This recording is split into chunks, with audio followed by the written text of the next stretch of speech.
كتير قوي. لما مشروع رقمي بينجح، سواء كان قناة يوتيوب، بودكاست أو حتى كورس أونلاين، بيوصل لنقطة حرجة.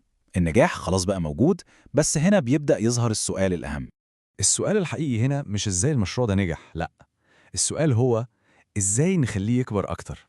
ودي بالظبط النقطة اللي أغلب الناس بتقف عندها وما بتبقاش عارفة تتصرف. لأن أول حاجة بتيجي في بالنا إن كلمة توسيع أو سكيلينج دي معناها مجهود أكتر، وقت أطول، وفي الآخر إرهاق وحرق للطاقة. وده للأسف أكبر فخ ممكن أي حد يقع فيه. لكن الحقيقة عكس كده تماما. التوسيع الذكي بيقلل المجهود مش بيزوده، وبنفس الوقت اللي بنبذله بنطلع بنتائج أكبر بكتير. والأهم من كل ده إنه بيوصلنا الحرية أكتر، مش إننا نتحرق ونبقى مش قادرين نكمل. طيب، إزاي ممكن نوصل للمعادلة الصعبة دي؟ إزاي نكبر من غير ما نزود المجهود؟ هنا بيجي دور حاجة اسمها السمارت سكيلينج أو التوسيع الذكي.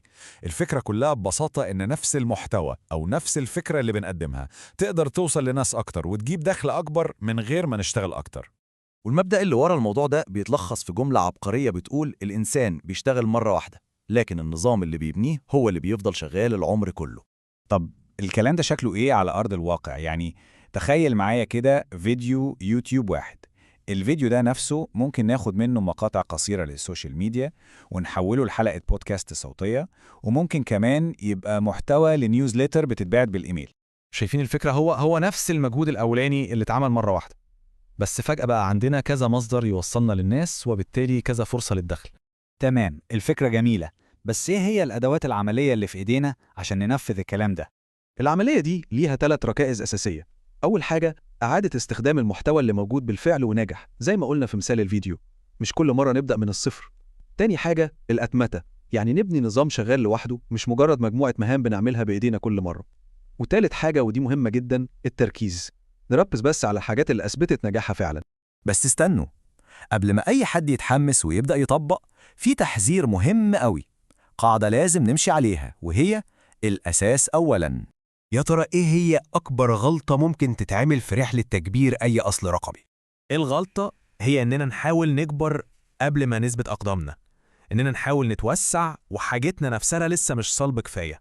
لأن ببساطة لو الأساس بتاعك هش، التوسيع مش هيكبر لك النجاح، لا، ده هيكبر لك المشاكل اللي عندك ويخليها كارثة، زي اللي بيبني دور عاشر على أساسات ما تستحملش دورين. عشان كده الموضوع مش مجرد خطوات وأدوات، الموضوع أعمق من كده بكتير. هو تغيير كامل في طريقة التفكير، نظام تشغيل جديد لعقلياتنا. في فرق شاسع بين عقلية بتقول أنا اللي بشتغل، وعقلية تانية بتقول النظام هو اللي شغال عشاني. العقلية القديمة بتخلي الواحد هو محور كل حاجة، لو واقف كل حاجة بتقف. لكن العقلية الجديدة بتبني سيستم يقدر يشتغل حتى لو صاحبه مش موجود. والفرق ده هو بالظبط الفرق بين إن يكون في دخل مؤقت معتمد على وجودك كل يوم، وبين إن الواحد يبني أصل رقمي حقيقي ومستدام بيكبر مع الوقت. فالخلاصة في النهاية إن الهدف مش مجرد النمو وخلاص، الهدف هو إننا نكبر بس بذكاء.